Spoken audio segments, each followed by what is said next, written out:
একটা প্রশ্ন এসেছে, যাক অনেকদিন পর একটা প্রশ্ন আসলো, হ্যাঁ, যে হ্যাঁ ভোট দিবে না না ভোট দিবে। আচ্ছা, সুবহানাল্লাহ। দেখেন, হ্যাঁ না দুইটা অপশন আছে কি নাই? অপশন যখন দুইটা আছে, এখন সবাই তো বলছে, সরকারও চাচ্ছে হাতে ভোট দেওয়া হোক, হাতে ভোট দিলে দেশের ফায়দা হবে, নাতে ভোট দিলে দেশের উন্নতি বাধাগ্রস্ত হবে। সরকারও বলছে হাতে দিলে উচিত, দেওয়া উচিত, উৎসাহ দিচ্ছে। অনেক দলকে দিয়ে বলানো হচ্ছে, বা অনেক দল নিজেরাও স্বতঃস্ফূর্ত বলছে হাতে ভোট দেওয়া হোক। কিন্তু অপশন যখন দুইটা আছে, এর মানে নাতে ভোট দেওয়ার অধিকার আছে কি নাই? আছে, নাহলে তার দরকার নেই ভোটের। হ্যাঁ না দুটো যখন আমাকে দেখাচ্ছেন যে হাতে ভোট দাও বা নাতে ভোট দাও, এর মানে অধিকার দেওয়া আছে সরকারের পক্ষ থেকে। আপনি নাতেও দিতে পারেন, হাতেও দিতে পারেন। নাতে দিলে এটা অপরাধ হবে না, দণ্ডনীয় অপরাধ হবে নাকি নাতে দিলে? তাহলে আর হা না দুইটার ভোট অপশন রাখলো কেন?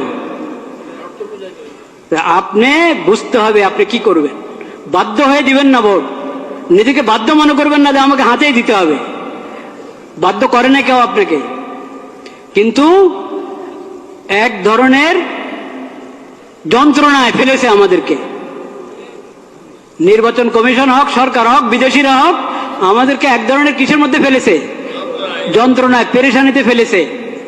দেখেন, একটা প্রশ্ন, কথার কথা, একটা বোঝার জন্য একটা প্রশ্ন আপনি করলেন, ঢাকা এটা কি বাংলাদেশের রাজধানী না ইন্ডিয়ার রাজধানী? টিক চিহ্ন দিবেন, আপনি হ্যাঁ বা না বলবেন। কি বলবেন? হ্যাঁ। ঠিক আছে, বাংলাদেশ ইন্ডিয়ার রাজধানী, হ্যাঁ বা না, কি বলবেন? না। এখন আপনাকে প্রশ্ন করে, ঢাকা দিল্লি এটা বাংলাদেশের রাজধানী না, কি বলবেন? ঢাকা এবং দিল্লি বাংলাদেশের রাজধানী,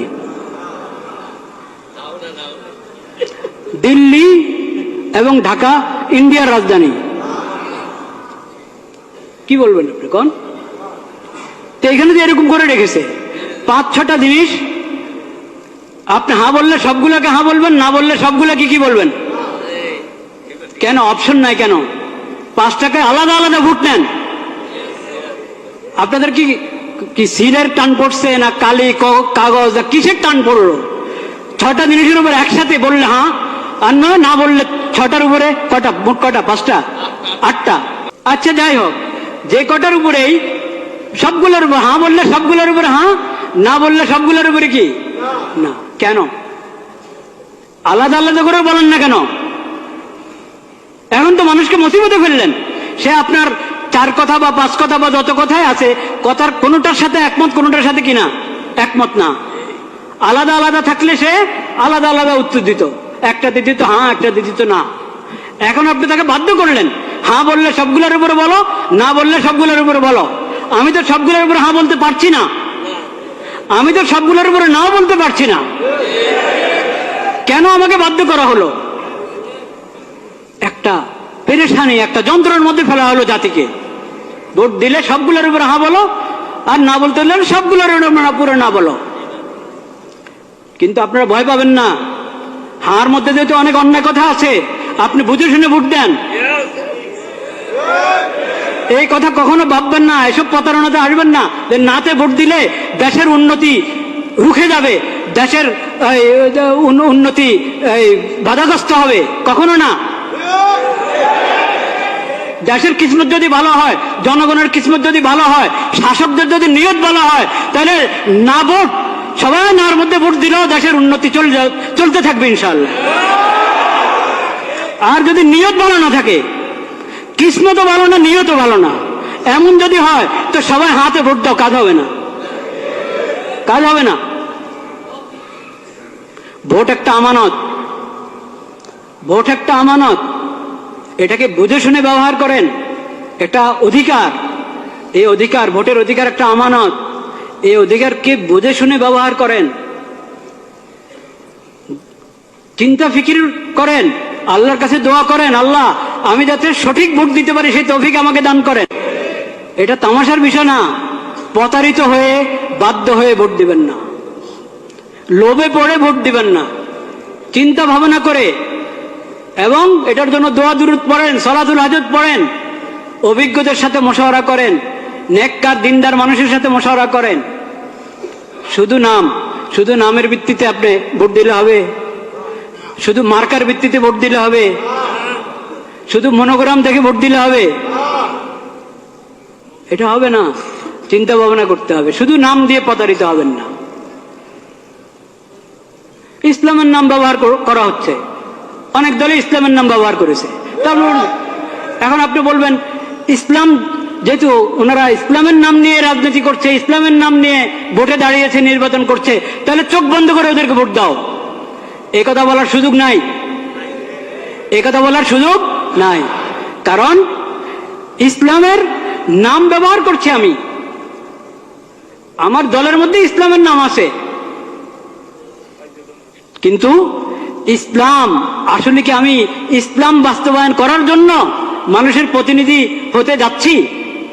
ভোট দিয়ে মানুষের কাছে চাচ্ছি ইসলামের প্রতিনিধিত্ব করার জন্য সংসদে গিয়ে, সেটা আমি আমার নিয়ত আছে কিনা, বা আমি পারবো কিনা, বা আমি দল হিসাবে ইসলামের সঠিক ব্যাখ্যা গ্রহণ করি কিনা, ও সব কিছু দেখার আছে। একটা ইসলামী দল তার ইশতেহার পড়ে দেখেন, সেকুলার দলের ইশতেহার যেমন হয় ওই দলের ইশতেহারও তেমন। ওই ইশতেহার তো বড় কিছু না, আসলে ইশতেহার তো আসলে বড় কিছু না যে শুধু ইশতেহার দেখেই কাউকে ভোট দেওয়া যায়। কিন্তু তারপরেও এটার কিছু না কিছু মূল্য তো আছে, নাহলে সবাই ইশতেহার ছাপে কেন? তো ইশতেহার, আমি ইসলামের কথা বলি কিন্তু আমার ইশতেহার পুরা একটা সেকুলার দলের ইশতেহার মতো মনে হবে আগাগোড়া পড়লে। তো এই জন্য আমি বলছি শুধু ইসলামের নাম, এই কারণে চোখ বন্ধ করে ভোট দিবেন না। আর দলের মধ্যে ইসলামের নাম নাই, শুধু এই কারণে তাকে বলবেন না যে এর ভোট দেওয়াই যাবে না। এখানে বিবেচনার অনেক কিছু আছে। এটা তো দুঃখের বিষয় যে আমরা, আমাদের কাছে ইসলামী খেলাফত ব্যবস্থা নাই। ইসলামী খেলাফত ব্যবস্থা কায়েম করার জন্য কেউ উঠে দাঁড়াচ্ছে না। এটা তো দুঃখের বিষয়, কষ্টের বিষয়। সেই কষ্ট তো আছে, সেই ব্যথা আছে, সেজন্য আমরা ব্যথিত। কিন্তু এখন যারা যারা এই মানবিক দেশ, নিরাপদ দেশ এবং মানবিক দেশ গড়ার জন্য যাচ্ছে, তারা মানবতা কি দিয়ে করবে, প্রতিষ্ঠা করবে? নিরাপত্তা কি দিয়ে বাস্তবায়ন করবে? মানবিক দেশ কিভাবে? মানবতা, কোন মানবতা? পশ্চিমাদের মানবতা না ইসলামী মানবতা? তো ইসলামের কথা, তো ইসলামী মানবতার কথা তো আপনি বলছেন না।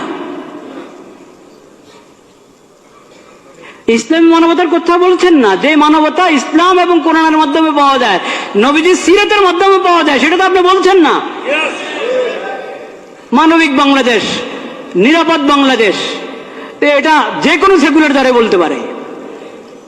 এজন্য শুধু মনোগ্রামের মধ্যে কোন আয়াত লেখা আছে, শুধু মার্কাটা আরো আকর্ষণীয়, দলের নামটা আকর্ষণীয়, এই কারণে প্রতারিত হয়ে, প্রভাবিত হয়ে ভোট অধিকার ব্যবহার করবেন না। ভোট অধিকার ব্যবহার করতে হলে আপনাকে অনেক চিন্তা ভাবনা করতে হবে, অনেক দোয়া করতে হবে আল্লাহ দরবারে, আল্লাহ আমাকে সঠিক ফয়সালা করার তৌফিক দান করো। আর বিশেষভাবে আমি আগেও বলেছি এই দোয়া করেন, এবং এখনো বলছি দোয়া করেন। সেই দোয়া হলো, আল্লাহ, যার অন্তরে আপনার ভয় নাই, যাদের অন্তরে আপনার ভয় নাই, আখিরাতের হিসাব দেওয়ার চিন্তা নাই, আপনার মাখলুকের প্রতি যাদের অন্তরে দয়া মায়া নাই, আল্লাহ তাদের হাতে দেশের ক্ষমতা দিয়েন না। যাদের অন্তরে আপনার ভয় আছে, আখিরাতে আপনার সামনে দাঁড়ায় হিসাব দিতে হবে, এই ফিকির যাদের মাথায় আছে, এবং আপনার মাখলুকের প্রতি, আল্লাহর বন্দাদের প্রতি যার অন্তরে দয়া মায়া আছে, ইয়া আল্লাহ তাদের হাতে আপনি ক্ষমতা দেন।